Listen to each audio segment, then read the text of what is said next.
Hi, what's up, everyone? My name is Michael, or Kiratze Online. Hopefully, you guys are having a positively fantastic day so far, and I'm here with a little bit of an update, plus my very first workout commentary, which was very awkward to film as well as commentate on. So hopefully you guys enjoy it, even if it is for just a laugh.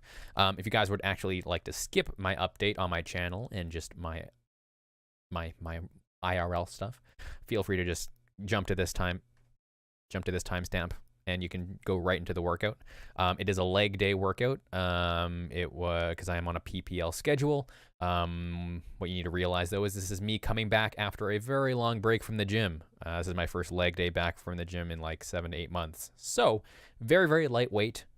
Some of my movements are a little bit rusty, but regardless, I was like, you know what? Screw it. It's not the most perfect thing. It's not even that good. But I'm going to film it anyways because I'm actually would like to do it just for myself. And it'll be a good thing to have as a baseline that I can go back onto months down the road and see how far I've come, hopefully. But yeah, first off, channel update. So if you guys don't follow me on Twitter or Twitch, which you guys can find in the description below, Twitter is the best way to keep up to date on all things me. I have changed my streaming schedule, so now I'm not doing six days a week. I'm only streaming 4 days a week, Monday, Wednesday, Friday, and Saturday. So I have Tuesday, Thursday, and Sunday off. The reason for that was before I was doing 6 days a week, so I was doing Monday to Saturday and then having Sundays off. And what I've come to realize is my quality was getting worse. I was doing shorter streams because I was just feeling burnt out. Didn't really feel like doing it for that long anymore. And I would rather, part of that is not just because I was, getting burnt out on streaming itself, but part of it was because I was also getting stressed out trying to do a bunch of other stuff outside of streaming. And I want to focus more on stuff outside of streaming. After my vacation to Toronto, I was in Toronto for like 10 days helping my brother move to college and just hanging out with the family, doing a lot of IRL stuff, being away from the stream just for that period of time. I feel like I've missed out on a lot in a way because I feel like I've been trying to grow my stream, but also trying to do other stuff and too many other things at the same time. And with the too frequent of a stream schedule, I feel like I've been just putting unnecessary stress on myself, and it's not very it's not very healthy doing that and trying to do everything at once because at that point you're doing everything sort of half-assed. And I don't really want to do that. And I've come to realize I would like to do other things, essentially. Now, I'm not stopping streaming, obviously, from the streaming schedule. What I'm going to be trying to do is actually, because I'm going to have more days off, I'm going to do longer streams on the days where I can actually concentrate on streaming. Because usually what I did was Monday to Saturday, I would do streaming and then also do work on other stuff outside of streaming and, do it all in the same day. That way, which ended up me being worried about outside of streaming stuff and streaming stuff at the same time. Just because I've been trying to like plan out game releases and things like that for myself, but also, if you guys don't know, I do help Loco, who is a full-time streamer on Twitch. I help her do some back-end stuff on her stream, in addition to other stuff. So I was sort of stringing myself out a little too far. And at that point, I was just getting worried about everything. I was getting worried about my own stream, worried about not doing enough for Loco, worried about, not leaving enough time for my own sort of just sanity, just free time, workout, stuff like that. And this will allow me to just make sure that Monday, Wednesday, Friday, and Saturday, I can focus on that day for streaming only. And that way I can have higher quality streams and longer streams on those days. So that way I can work on, Loco stuff and, not feel too stressed out during the other days. So that's the reasoning behind my schedule change. So that's pretty much the update on my channel. I would like to do more fitness related stuff, which is why I'm doing this type of video. And yeah, I want to do other things. Like I'd like to get into powerlifting, for example, if I have the time. There's a nice powerlifting gym by my house, and it'd be nice to actually get as strong as I can and maybe even compete. Who knows? The world is my oyster, as they say. Because yeah, I've realized that streaming's not really my thing. I'm not a great streamer, to put it bluntly. I'm not the type of person that can build a stream from the ground up and make it a full-time thing. But what I've realized is I'm pretty good at a lot of the other stuff, a lot of the other back-end work, planning ideas, planning events, I've written business proposals to send out to game companies, and I would like to actually work my way into actually becoming a broadcast manager full time, or at least as far as I can go with that, and maybe they'll move me into another position within the industry. I definitely would like to work in the industry of Twitch and gaming and stuff like that, but I realize that, you know, streaming's not something that I can ever achieve as a full-time thing, just because it's, you know, it's just not in me. You know, streaming is definitely something that it's for very specific people with a very specific kind of drive, and I just don't have that kind of drive, unfortunately. But I still love streaming. I still love what we've built. I can't thank everyone enough who's stopped by the channel, who has watched my YouTube stuff, and then has come over to the Twitch side of things. I'm looking forward to many more of those moments.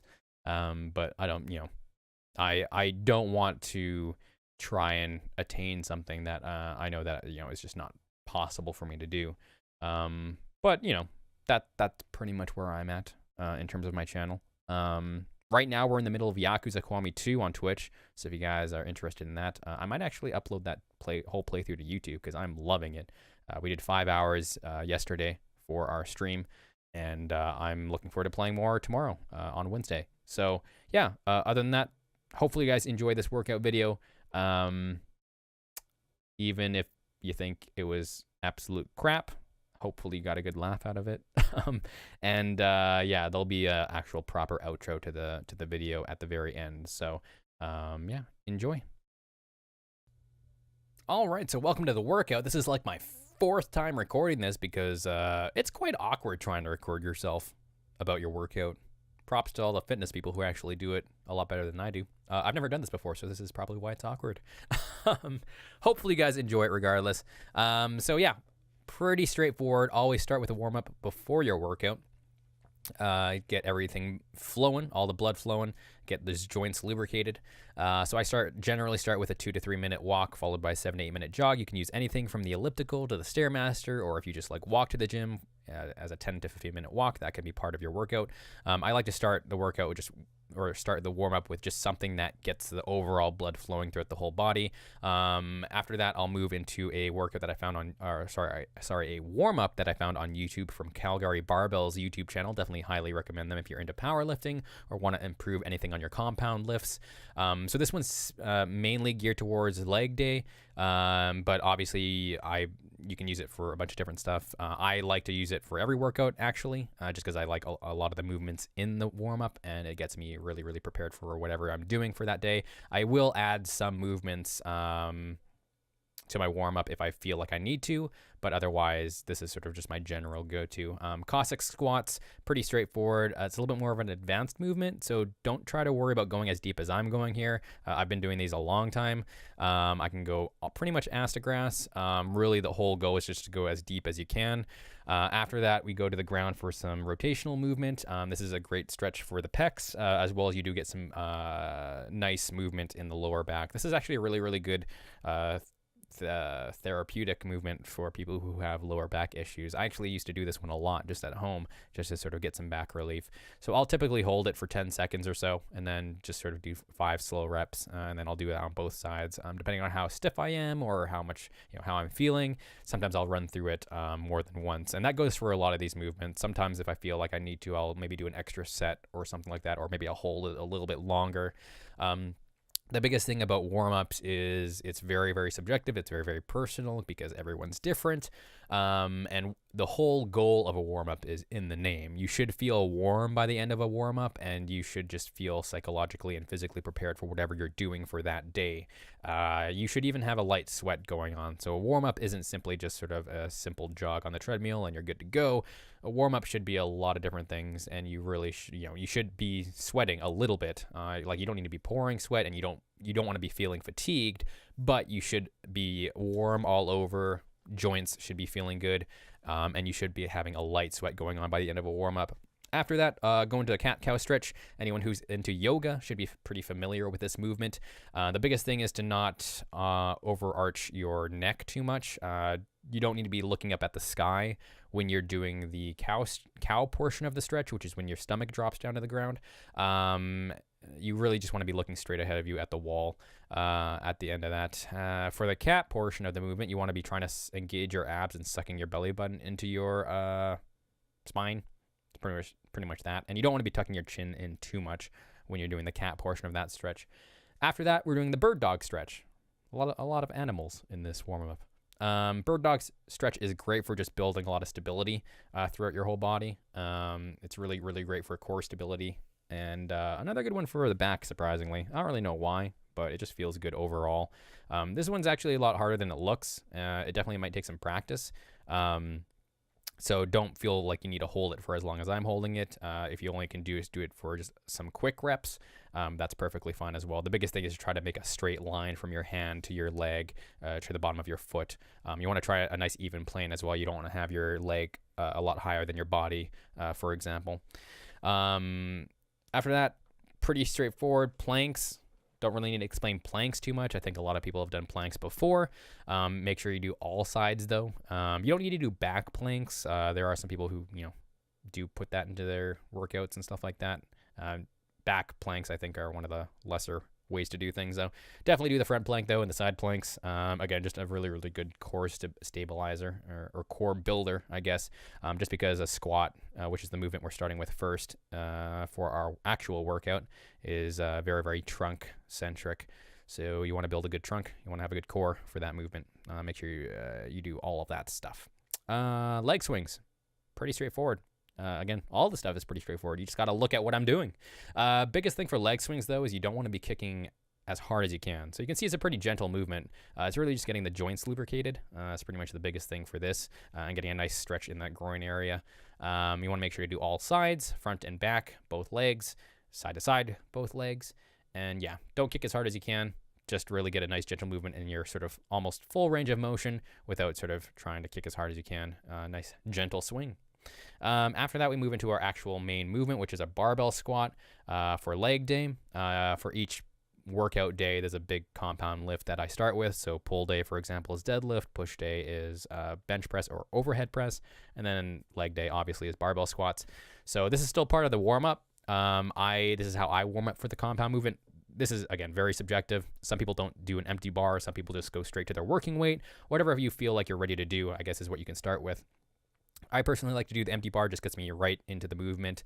And, especially considering it's been about 7 to 8 months since I've been in the gym for my leg days. Definitely want to make sure I can do things properly. It's one of the reasons why my weight isn't very, very high. I don't want to injure myself, obviously. This isn't about my ego. If I wanted to, I could go back to my working weight of 200 pounds for 5 reps. That's what I had before I left the gym for quite a long time.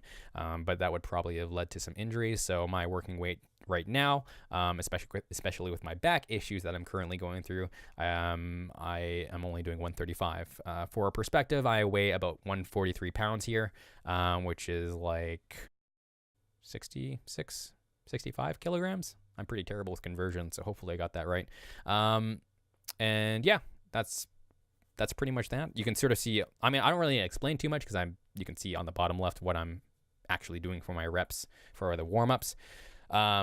The biggest thing you'll notice, though, is my shoes are off. I'm actually doing this barefoot, or I guess just with socks.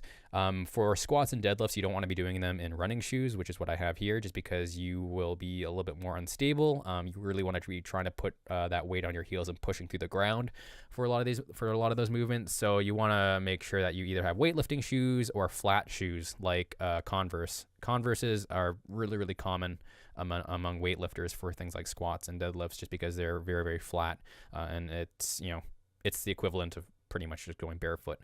I personally just like to go barefoot because why spend some extra money? The biggest thing is if you are doing it on a platform, though, make sure to wipe the platform afterwards if you're doing barefoot or socks. So yeah, that's my working weight. 2 sets of 5 reps, and then an AMRAP rep at the very end. That's what the 1 times 5 plus meant. It meant the last set is as many reps as possible. Then we move into RDLs, which stands for Romanian deadlifts. You can do these with kettlebells or dumbbells as well.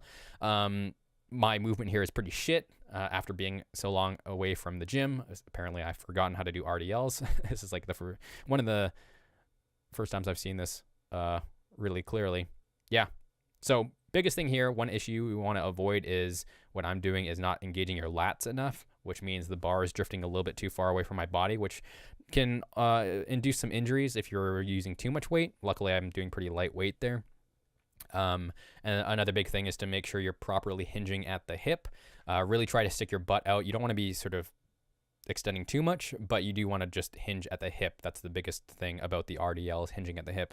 After that, it's goblet squats. Typically, I would actually be doing leg press, but because of my back, goblet squats is sort of the supplementary movement I'm doing along with my barbell back squat. You can also do front squat there if you prefer that. I apologize for the resolution and the frame rate here. I don't know why this clip particularly is shit, but after leg press or front squat or goblet squat, I'll do hamstring curls. Again, for the machine movements, it's not about moving the most amount of weight. It's really just about, well, depends on what you're building, obviously. But accessory movements generally are going to be just more about isolating the muscle. So you're typically not going to be moving a bajillions amount of weight as it is. So that's sort of what I'm working with at the moment. And then last but not least, it's calf raises. Calf raises are pretty straightforward. You can do these a bunch of different ways. Some people do them one-legged. Some people just sort of like go on a bench and then just drop down and do it that way. A lot of different ways you can do those. Some people just hold plates of weight and do it that way. Biggest thing is you want to get a nice deep stretch on the way down. Yeah, pretty straightforward. That's the workout. Hopefully you guys enjoyed this. But yeah, it's this was fun. This is fun and eye-opening. Eye-opening in the sense that I'm pretty terrible at it. But yeah, hopefully you guys enjoyed it. All right, I figured I'd do an actual outro because that outro was pretty shit, like most of this video. Hopefully you guys enjoyed it. I haven't done one of these before, obviously, and my ego was sort of injured because seeing what I'm doing now compared to what I did sort of when I actually was going to the gym more regularly 7 to 8 months ago, there's definitely a lot of stuff I can improve on. I'm open to advice as well. This isn't just me trying to like be the best at these things and, you know, explaining how to do them to you guys. This is just sort of me explaining my thoughts about my own workout and sort of what I'm doing and what I'm thinking about during some of the movements.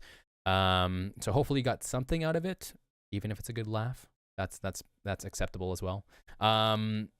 But I would like to do more of these if I can. The issue is, like I believe I mentioned at the beginning of the video, obviously you can tell that I'm not recording this at the same time I did the first part of the video. Due to being at a corporate gym, I'm not actually allowed to record at the gym. Additionally, due to the time I normally work out, it's 1,000 times busier than what I did in this video. I actually went really early in the morning to do this particular video just because there's no one in the gym really. So if people are interested in more of these, I would at least like to be able to do my pull workout and my push workout just to sort of complete the sort of my workout schedule. So if you're interested in seeing those, definitely let me know in the comments below.